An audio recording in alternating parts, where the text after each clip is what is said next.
बिस्मिल्लाहिर्रहमानिर्रहीम अस्सलाम वालेकुम नाज़रीन, मैं हूँ आपका मेज़बान दानिश अंसारी और आप देख रहे हैं मेरा YouTube channel Danish Ansari official. नाज़रीन, आज हम बात करेंगे मलिक महबूब साहब से, आप सबके फेवरेट हैं, मशहूर एस्ट्रोलॉजर हैं। अस्सलाम वालेकुम मलिक साहब, कैसे हैं आप? वालेकुम अस्सलाम, अल्लाह का करम है। आप बताएँ कैसे हैं? Okay sir. अच्छा सर, जो आयतुल्लाह ख़ामनेई हैं, उन्होंने बड़ा दिलचस्प बयान दिया है। उन्होंने कहा है कि फ़िरौन, नमरूद और रज़ा शाह पहलवी के साथ जो हुआ, वो ही डोनाल्ड ट्रंप के साथ होगा। सर, आपने भी डोनाल्ड ट्रंप का ज़ायचा देखा हुआ है और आपने बताया हुआ है कि डोनाल्ड ट्रंप ज़्यादा देर तक सदारत की मनसब पे फ़ाइज़ ही रहेंगे, हो सकता है कि कुर्सी से इन्हें हटा दिया जाए। ये जो आयतुल्लाह ख़ामनेई ने जो प्रेडिक्शन की है, जो दावा किया है कि इनका जो फ्यूचर है वो भी फ़िरौन और नमरूद जैसा होगा, आपको ट्रंप के ज़ायचे में ऐसी कोई चीज़ दिखाई देती है? देखिए, ये साल उनके लिए बहुत ज़्यादा प्रॉब्लम्स का है और मुझे याद पड़ता है मैंने साल के शुरू में जब आप प्रेडिक्शंस ले रहे थे दुनिया की, बड़े-बड़े प्रेज़िडेंट हालात की, तो मैंने आपको कहा था, ये हालात इनके बहुत ज़्यादा अनफ़ेवरेबल जाएँगे और ये अनफ़ेवरेबल जाते-जाते इनको ले डूबेंगे। तो वही चीज़ें मेरे ख़्याल से सामने आ रही हैं, लेकिन अगर आप ये बोले रातों-रात ऐसा नहीं होगा, इस चीज़ में टाइम लगेगा, 2 से 4 महीने, मेबी 8 महीने भी लगते हैं। लेकिन अगस्त से पहले-पहले ये चीज़ें होनी चाहिए। Okay sir. अच्छा सर, इस सेगमेंट के मैं एक लास्ट क्वेश्चन करूँगा। ग्रीनलैंड और क्यूबा के हवाले से भी डोनाल्ड ट्रंप ने बड़ी सख्त किस्म की वार्निंग्स दी हैं और ये कहा है कि फ़ौरी मुआहदा कर लो इससे पहले कि बहुत देर हो जाए। ग्रीनलैंड के लिए तो सर उन्होंने कह दिया डोनाल्ड ट्रंप ने कि बस हम आ रहे हैं, फ़ौज अपनी भेजने लगे हैं। जबकि डेनमार्क ने भी अपनी फ़ौज को अलर्ट कर दिया। उन्होंने कहा है कि हम एक भी अमरीकी फ़ौजी अगर ग्रीनलैंड की सरज़मीन पे नज़र आया, तो आपने बताना बाद में है, वज़ाहत बाद में तलब कर रही है, गोली पहले आपने चलानी है। और जर्मनी ने भी खुल के सपोर्ट कर दिया है डेनमार्क को। सर, क्या अमेरिका ग्रीनलैंड और क्यूबा पे अटैक करने की जो है वो गलती करेगा या इस तरह की कोई चीज़ आपको दिखाई देती है? अनफॉर्चुनेटली दिख रहे हैं सर। ये सारे हालात जो हैं जंगों के टिल मार्च तक रहेंगे और आप ग्रीनलैंड की बात कर रहे हैं, मैं बार-बार वापस आपको पाकिस्तान पे लेके आ रहा हूँ। इंडिया भी कोई ऐसी हरकत करते हुए खुदा ना खास्ता आपको दिख सकता है, मार्च से पहले। अच्छा, तो सर ये अगर इंडिया इस तरह की कोई हरकत करता है, तो जिस तरह पाकिस्तान ने लास्ट टाइम उनको मुँह तोड़ जवाब दिया था और पाकिस्तान की इज़्ज़त और वक़ार में जो है वो इज़ाफ़ा हुआ था और पाकिस्तान ने डिप्लोमैटिक लेवल पे बड़ी कामयाबी हासिल की थी। क्या इस मरतबा भी पाकिस्तान के साथ वैसा ही होगा या फिर इस मरतबा कोई खुदा ना ख़ास्ता कोई नुकसान हो सकता है? इस हवाले से भी बता दें। देखिए, बीइंग ए पाकिस्तानी मैं नहीं चाहूँगा कि नुकसान हो, लेकिन बीइंग एन एस्ट्रोलॉजर मैं ये कहूँगा कि खुदा ना खास्ता अल्लाह करे ऐसा बिल्कुल भी ना हो। इस दफ़ा नुकसान के एलिमेंट नज़र आ रहे हैं। ओके। अच्छा सर, अपने पॉलिटिकल सेगमेंट की तरफ आते हैं। बड़ा इंपॉर्टेंट क्वेश्चन है। शरजील मेमन ने कहा है कि वज़ीर आला केपी के दौरे कराची में 9 मई जैसे वाक़यात को दोहराने की कोशिश की गई। सर, असल चेहरा तो अब इनका सामने आ गया पीपल्स पार्टी का। पीपल्स पार्टी जो बड़ी गर्मजोशी दिखा रही थी, वेलकम कर रही थी सुहेल अफरीदी का और आज उनके जलसे को 9 मई के वाक़यात से जोड़ रहे हैं। कितनी अफ़सोसनाक बात है। तो सर, क्या आप फ्यूचर देख रहे हैं? क्या पीपल्स पार्टी और नून लीग दोबारा उसी तरह पीठ पे छुरा घोंपेंगे जिस तरह पहले उन्होंने किया था, वेलकम करते हैं और पीछे से कह देते हैं कि ये जलसा था, ये 9 मई के वाक़यात की तरह था। क्या देख रहे हैं आप? जब 9 मई के वाक़यात की तरह होता तो ये कभी भी ना करने देते। तो मुझे तो नहीं लगता ऐसे कोई बात है। अगर ये बातें कर रहे हैं इसको लाइट इनसे इन बातों से कोई मेजर चेंज नहीं आने वाला और मैंने जैसे आपको पहले भी बताया पॉलिटिकल पीटीआई जो है बाउंस बैक कर रही है और आगे करती जाएगी। तो इसमें कोई घबराने की बात नहीं है, इनको बोलने दें। ये एक हो सकता है कि कोई सियासत का कोई हिस्सा हो। Okay sir. अच्छा सर, आपने ये प्रेडिक्शन की थी कि सुहेल अफरीदी बहुत बड़ा जलसा करेंगे और अहम कामयाबी होगी, बिल्कुल ऐसा ही हुआ। सुहेल अफरीदी ने अनएक्सपेक्टेडली बहुत बड़ा जलसा लीड किया और एक ऐसे शहर में किया जहाँ पे पीटीआई की सपोर्ट बिल्कुल मौजूद है, लेकिन उस लेवल के नहीं है जितना बड़ा जलसा दिखाई दिया। तो सर, हमें ये बता दें कि 8 फरवरी को जो पीटीआई जो जलसा जो एक धरना लीड करने वाली है, इसमें पीटीआई को कितनी कामयाबी मिलती दिखाई दे रही है? और क्या ये ऐसा तो नहीं हो सकता कि कहीं 8 फरवरी को दोबारा से प्रोपेगेंडा करके या किसी तरह किसी तरीके से 9 मई बना दिया जाए या यहाँ पे भी पीटीआई पे कोई नया इल्ज़ाम लग जाए? देखिए मैंने आपको बताया फ़रवरी मार्च पीटीआई के लिए ज़रा डिफ़िकल्ट होने वाला है। अब मेरा मशवरा नहीं है कि 8 फरवरी को स्पेसिफिकली ये जलसा या धरना जो भी करना चाह रहे हैं वो करें। एज़ अ, ऑनेस्टली स्पीकिंग जो 8 तारीख है, वो खुद अपने आप के अंदर एक जो है डेंजरस सिंबल है और ये बता रहा है कि खुदा ना खास्ता कोई नाखुशगवार वाक़या हो सकता है, इसमें कोई दो राय नहीं है। Okay sir. अच्छा सर, आखिरकार बुशरा बीबी की बानी पीटीआई से मुलाकात करवा दी गई है। सर ये भी बता दें क्या इमरान खान साहब से जो आइंदा आने वाले दिनों में जो बाकी बाहरी रहनुमा मौजूद हैं, उनसे भी मुलाकात होने जा रही है या नहीं? देखिए, ये इसमें थोड़ा टाइम लगेगा, अगर मुलाकात नहीं होगी तो मामला ज़्यादा ख़राब हो जाएँगे और मे बी पॉसिबल मैंने आपको पहले भी कहा है खान साहब को ये लोग कहीं और शिफ्ट करते हैं, ये सितारों में नज़र आता है। लेकिन अ, जो फाइनल डिसीजन वो आपको उसके बाद इनका नज़र आएगा, जो कि है इक्लिप्स। इक्लिप्स के बाद जो है चीज़ें आपके सामने बहुत क्लियरली अनफोल्ड हो जाएगी, या यूँ कहा जाए बिल्ली तहले से बाहर जो है इक्लिप्स के बाद हो आएगी। Okay sir. अच्छा सर, लास्ट क्वेश्चन उसके बाद प्रोग्राम को वाइंड अप कर देंगे। सर ये तो पहले से बातें हो रही हैं कि पीटीआई में फॉरवर्ड ब्लॉक बनने वाला है, फॉरवर्ड ब्लॉक बन गया है। लेकिन आज तक हमने देखा नहीं इस तरह का कोई ब्लॉक। हाँ, मुख्तलिफ ग्रुप्स बने, जो लोग तो पार्टी को छोड़ के चले गए वो आज कोशिश कर रहे हैं एस्टेब्लिशमेंट और खान साहब की मुलाकात करवाने की या कोई आपस में कोई रास्ता निकालने की। लेकिन फॉरवर्ड ब्लॉक आज तक नहीं बना। अब जो चेयरमैन हैं पीटीआई के, उन्होंने कहा है कि मिस्टर गोवर ने पीटीआई में कोई फॉरवर्ड ब्लॉक नहीं बना।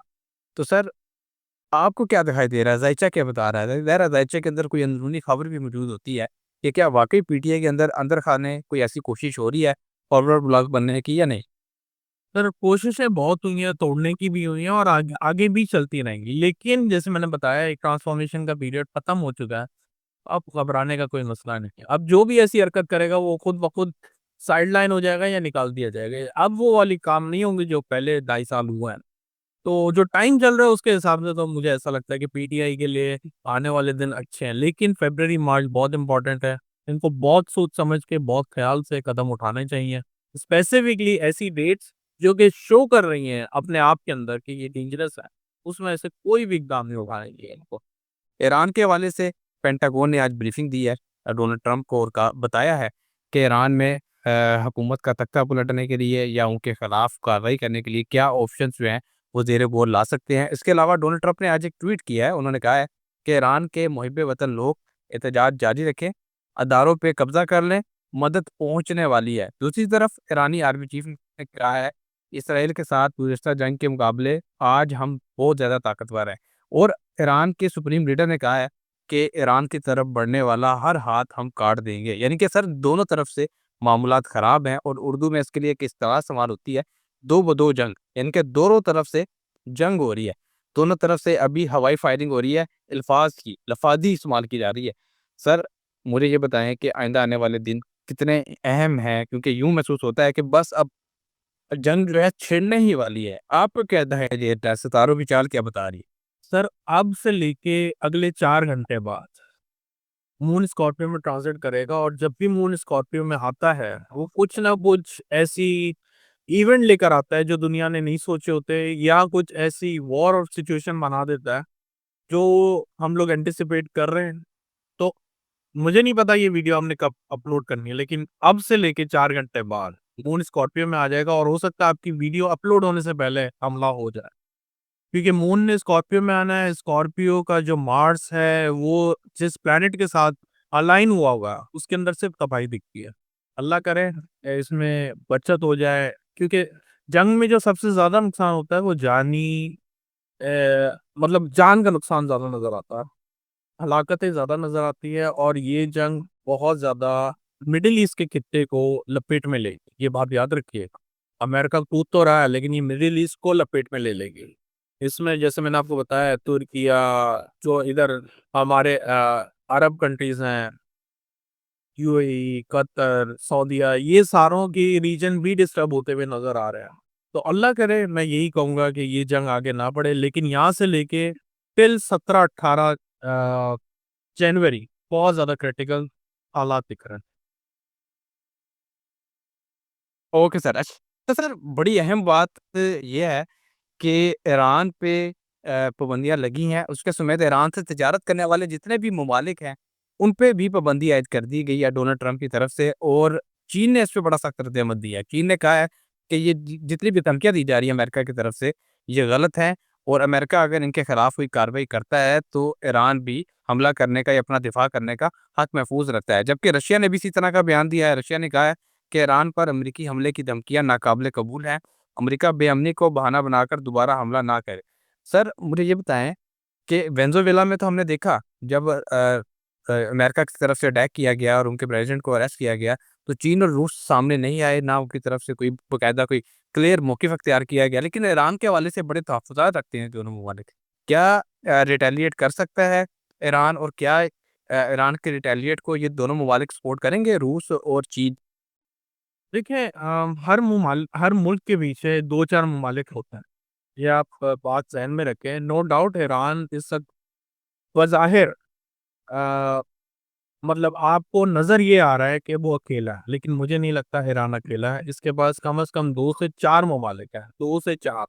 मल्टीपल जब भी कोई चीज़ देखनी होती है तो वो राहु या मरकरी से देखी जाती है, तो इनके पास मल्टीपल रिसोर्सेज़ हैं। तो मुझे नहीं लगता कि ईरान अकेला है, इसमें रशिया, चाइना, मेबी मैं बड़ी बात नहीं करता, कोई मुस्लिम कंट्री से तुर्किया का मुझे बहुत ज़्यादा डाउट लगता है कि तुर्किया भी इनके साथ हो। लेकिन कम से कम 2 से 4 ममालिक इनके साथ हैं, तो ये अकेले तो नहीं है, इसमें कोई बड़ी बात ओके सर। अच्छा सर, ईरान की तरफ से गुज़श्ता रोज़ ये कहा गया था कि अगर अमेरिका अटैक करता है ईरान पे, तो हम जितने भी इस रीजन में मिडल ईस्ट में अमेरिका के जो एयर बेसेस हैं, और ख़ास तौर पे उन्होंने ये कहा कि इसराइल को हम निशाना बनाएँगे और तबाह कर देंगे। लेकिन सर मुझे ये बताएँ कि क्या ईरान ये सलाहियत रखता है, और क्या अमेरिका इसका जवाब दे सकता है मिडल ईस्ट से ही बैठ के? मिडल ईस्ट में जो उनके एयर बेसेस हैं, क्या वहाँ से ईरान को निशाना बनाया जा सकता है? और क्या ईरान और इसराइल के दरमियान भी कोई नया महाज खुलता नज़र आ रहा है आपको? बहुत पॉसिबिलिटीज़ हैं, बहुत ज़्यादा पॉसिबिलिटीज़ हैं कि मिडल ईस्ट बल्कि अ अ, मैं कहूँगा कि इसराइल, जैसे मैंने आपको पहले ही इस साल के स्टार्ट में कहा था कि ये इसराइल के साथ एक नया मास खुल सकता है इस साल में, ईरान का। तो ये इसराइल के साथ भी देखिए डेफ़िनेटली इसमें अगर आप ये सोच रहे हैं कि ये लोग नहीं करेंगे, ऐसा नहीं है। ये बहुत बहुत डेंजरस रिटेलिएट करेंगे। आप ईरान की एक ख़ुसूसियत को समझें और शायद आपको भी समझ में भी आएगा। इसराइल ने जब हमला किया था पिछले साल, ईरान सबसे पहले बहुत बुरी कंडीशन में था। मतलब उसको ऐसा ऐसा लग रहा था कि वो जंग स्टार्ट होते ही हार जाएँगे। लेकिन फिर जो उनका कमबैक था, तो दूसरे ममालिक को कूद के उनको बचाना पड़ गया इसराइल को। यही चीज़ अभी होगी। ये बात याद रखिएगा कि अगर आप ये समझ रहे हैं कि 2-4 हिट्स में ईरान का खुदा ना ख़ास्ता बहुत ज़्यादा नुकसान हो जाएगा, तो इसमें गलत बात नहीं है, हो जाएगा। लेकिन जब वो रिटेलिएट करेंगे, तो जैसे उन्होंने इसराइल को हैरान किया था, इस दफ़ा वो दूसरे ममालिक को बहुत आराम से हैरान कर सकता है। ओके, बहुत शुक्रिया सर, आपने अपने कीमती वक़्त में से कुछ वक़्त निकाला। हमारे नाज़रीन का भी बहुत शुक्रिया, वो इतने ज़बरदस्त कमेंट्स करते हैं, फीडबैक देते हैं।